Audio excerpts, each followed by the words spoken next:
Welcome back, Mosh Pit Podcast. We're here with Pray for Rain at Persuasion Brewing in Modesto. How you guys doing today? Doing fantastic. We're excited for the show. Pretty good. Long-ass drive. Long drive, yes. Yep. And I haven't been in Modesto in a while, guys, so I wanted to come back out here and visit. I'm always in Sacramento or San Francisco, and I need to widen my horizon just of going other places. So it's awesome for you guys to come on the pod today, and I can't wait to hear how you guys sound and stuff. Of course. Thank Thanks you for having us, dude. Yeah. What was the first show, though, that you played as Pray for Rain? Well, we started. Actually, we had a revival show with a completely new lineup, including myself, last year in January, and we opened up for the Lincoln Park Experience. And in the end, it was such an iconic show, and the amount of reactions we got just from us opening was such an iconic moment for really everybody. It was like, oh yeah, no, we're back, you know. Oh yeah. So that was it. Yeah. That was awesome. That's awesome because I remember seeing them in high school when they started. Yeah. As in the end, and meeting Chris, and then now because lead singer Chris, he does he plays in Chester's other band as well. Why am I fucking forgetting the name right now? I know the band that you're talking about. I Great A's. remember. Great A's. Great A's. And that's awesome that you guys got to play with them and get to have that experience with them as starting doing as a first show as Pray for Rain. But I want to get in. I always ask this question second because I ask this to every single band. What's the craziest mosh pit you have seen or been in? You know, funny enough that you asked that. It was last year we played here at Persuasion, and we were the headliner, and it literally started raining during our set. That's dope. Yeah, and it was like the most metal music video shit you have ever seen. People were getting wild in the mosh pit. I'm like, I gotta jump in. Me, being the singer, I just you know what? I'm jumping off the stage and joining the pit right in the middle. Here I am, doing matrix moves, trying to dodge every blow. I'm like, no, But by far, that was the most memorable mosh pit right there. Hell yeah. I think me personally, outside of the band, I saw Paleface twice last year. That was insane. I got decked in the back of the head 3 different times, and I've never enjoyed it more. Paleface puts on such a good show. It's crazy because I want to talk about my new craziest that happened just recently. Last Sunday was at Goldfield and Sac. It was Orthodox's set, and they were playing with Boundaries and Kaunashi. Okay. And Orthodox starts playing. This one guy gets knocked out, blood all over his face, and starts seizing. Oh. We had to carry him outside. Me and my buddy carry him outside. And then we come back in, and my buddy comes back out 5 minutes later. Ambulance is there. Has a gash right next to his eye. Has to go get stitches. People were fucking their shit up there at Orthodox. Sounds like fucking Kublai Khan. Oh yeah, it was insane because I was talking to the booker outside, and I was like, "How you feeling, dude?" And he was like, "I don't know what the fuck to do." I don't think there's anything to do at that point. You just kind of sit there and think, fuck. But what do you remember as your first practice as Pray for Rain? What do you remember from it? Did you click instantly, or did it take a little bit to adjust? What was it? So I joined later. I actually just joined in October. October Last year. Mm-hmm. It was more so I think one of the most memorable ones was my audition that I had with these guys. They had me try to learn some of the stuff. But then after a while, I noticed that I was really clicking with the drummer, Richard, phenomenal guy. They're inseparable. Yeah, what was it? He just stopped and said, "Why don't we just jam for a bit rather than, try to learn new material off the bat?" And I think we went on for what was it, an hour and a half? Yeah, no kidding. Here I am, the vocalist, just okay, I don't know how to contribute to this, but like they're just going at it in sync. I'm just like, all right. I'm looking at the lead guitarist Exel, and I'm just like, yeah, I like this guy. You know, Yeah. Richard and Exel, they kind of just like started putting down lines, and I would just jump in whenever I could, and it was just like almost an instant click with all the guitars and drummers for me, and ever since then we've just been Clicking. Yeah, just clicking, and we've made some pretty good progress with especially a lot of the new stuff now that we've been able to put in shows. It's been, ever since that first practice, it's been nothing but just, being on top of it and clicking. That's Progression. This is the dream lineup right here, really. Awesome. Because like, you guys aren't from Modesto. Where are you guys from originally? Like, where Fresno. Fresno? Fresno? Mm-hmm. Holy shit. Yep.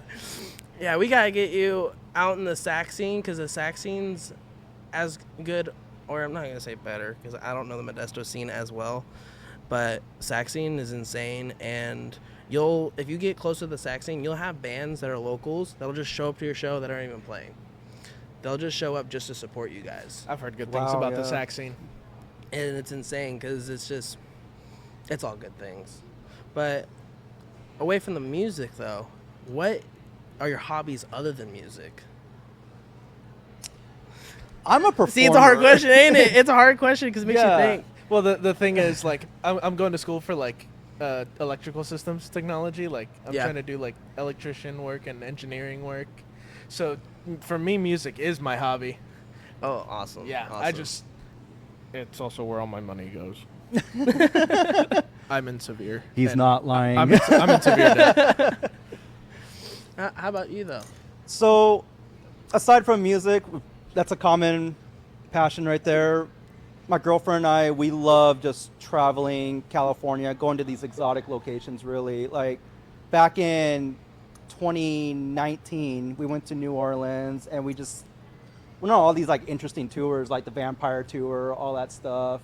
All these legends, these myths, the origination of where Interview with the Vampire came from, So it's like, no way, Yep. But yeah, we travel all over California. We love going to LA, made so many friends there, and yeah, dude, we just love getting out, really. Oh, yeah.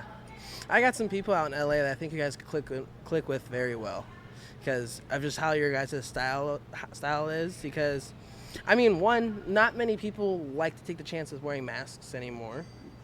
They don't like to because they want to be known as them. Yeah. They don't want to be known as, because music is a portraying of how you are, how the person that you don't reveal in real life is, and how you want to perceive yourself is in music is your own creation. That's why I love how you guys are, of like, don't look at me as me. Just listen to my music, and this is how we are.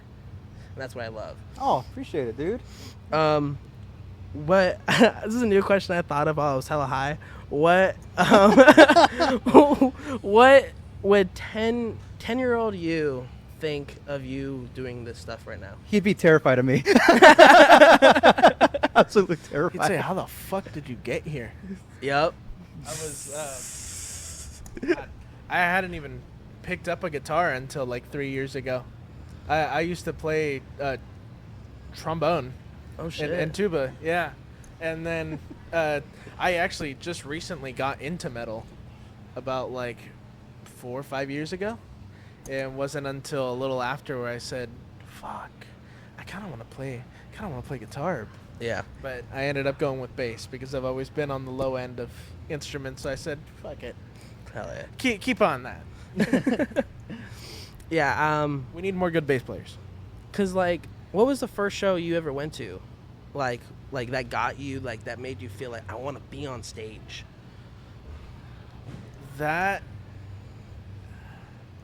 I had gone and seen, like some of the big people, like Breaking Benjamin, Ashes to New. They came to a show in Fresno that I, loved. But I think the first show that I went to that really made me think, wow, I can actually do this, and this is like an achievable goal for me, was Rings of Saturn went to Fresno, I think back in like 2022 or 2021. I can't really remember, but there were a few of the local bands that I talked to, and I really got to, have conversations with them, and it was all nothing but good vibes, and I clicked with a lot of them, and I'm like, wow, these are just normal guys just playing, and it really made me want to just go for it, and that's really what pushed me to start getting involved with people and start talking to people, be able to join that kind of community, and it's been nothing but amazing ever since. It's all love. It is. It really is. It really is. Yep. No matter who's kicking the shit out of you, they're gonna bend down and pick you up. Yup. Exactly how it is. They better. Right? If not, you're a dickhead. Yeah. Exactly. How about you? What was the show that was like? So I remember I used to be in the Navy, and I was stationed for my final months. I was stationed out in San Diego. Amon Amarth was playing at the House of Blues, and I have never been into a mosh pit. And as I walked in, the opener went on. I'm like right in the front, and right in the middle, right in the front, just like watching. Like, this is so freaking amazing, right? Yep. Next thing you know, Amon Amarth gets on stage, and I'm like, that's the people. Those are the people that I've been playing to on Guitar Hero 5.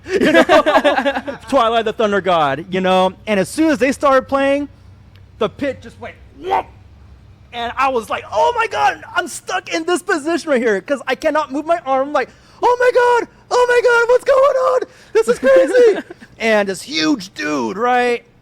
He looks at me, he goes, you want to fly? It's so loud in there. I'm like, what? You want to fly? What? He grabs me and throws me in the air, and I'm crowd surfing. I'm like, oh my God, this is really happening. Yeah. I'm like shitting my pants, but at the same time, I'm like, this is amazing. I know, it's terrifying, but it's also like the best feeling ever. It really is, yeah. Well, trust me, I remember my first time crowd surfing. I was 13. Mm-hmm. Oh wow. And I wore a Slipknot mask, and it was at Aftershock, and I crowd surfed for, I think it was Bring Me the Horizon. Wow. Went big for the first time. Oh yeah. Oh yeah. Because I was always a mosh pit kid. I started moshing when I was 12. Okay. And sounds like my brother. Oh yeah, I didn't care. I just loved the energy in the pit. The pit energy is just insane. It is. Yeah, it's awesome. Absolutely. But getting back a little bit into the music aspect, what's your favorite song of yours to perform live? Oh my God. It's got to be our finale song, Resurrection. Resurrection. I think, at least from what we all have discussed in the band, that seems to be the general consensus for everybody. Mm. Resurrection has just gone so many different places, but we finally were able to lock it in as the finale song. We're able to, change a couple things, and it's just a powerhouse of a song. Yep. To finish a show with. This guy was the final piece of the puzzle to make that song just extraordinary. Really. During the chorus, I do the higher partial, I'm singing the same key that the guitar is in, and it's just awesome. It's a really, really cool song. It's definitely a fan favorite. Hell yeah. And discussing as a band, I'm not sure if you were there, but what was the discussion of deciding to name the band Pray for Rain? I don't think any of us were there. So for that. Yeah, it was Exel. He was with an old member, and there's always this talk of, hey, pray for the rain, because the valley is dry, we need to grow our crops. And funny enough, there's always a billboard on the way to Bakersfield that says "Pray for Rain." Yep. And the member's like, "That's a cool name, So they threw their own twist on it, their own spin on it, and it's like, that's a catchy name. Yep. We like that, So when I found out I was joining this band called Pray for Rain, I was like, this is cool. Yep. That's a sick name. Yeah. I actually met that member. He's actually one of my customers at the music store I work at. It was really funny. Like I brought up the band, and out of nowhere he just like, oh yeah, I came up with the name for that band. And I'm like, you're shitting me, right? That's fucking awesome. No, he was talking about how he was the original like bass player for the band, and how he had a really good time while during his time there. Hell yeah. It was really just like out of nowhere conversation. The fucking things you find and figure out in Fresno is insane. Oh yeah, I need to do some shows out there in Fresno. I need to come out. The deathcore scene is huge. Yeah, over there. absolutely. It's all deathcore. Reminiscence is one of the bigger players out there. They're phenomenal guys. Jay is great vocalist. Next time I go down to LA, I may have to take a pit stop, Fresno. Absolutely. Do some You shit. should. Hell yeah. We'd love to see you there too. Yeah. Awesome. But I want to thank you guys for coming on the podcast. It was really awesome. And all their stuff will be down in the link below. Go follow, like, subscribe, do all that fucking good stuff. And because these motherfuckers are going to change the game. We're going to see them headlining. We're going to see them touring. We're going to see them in the UK in the future. I fucking know it. I fucking feel it. And I fucking love you guys. And thank you for coming on. And if you're ever out in Modesto, come to Persuasion Brewing. Get yourself a drink. And if there's a show going on, go fucking mosh your brains out. Tip We'll them. get drunk right now. But thank you guys for coming Thanks for out. having us, bro. Yeah. Later, Mosh Pit. Yeah.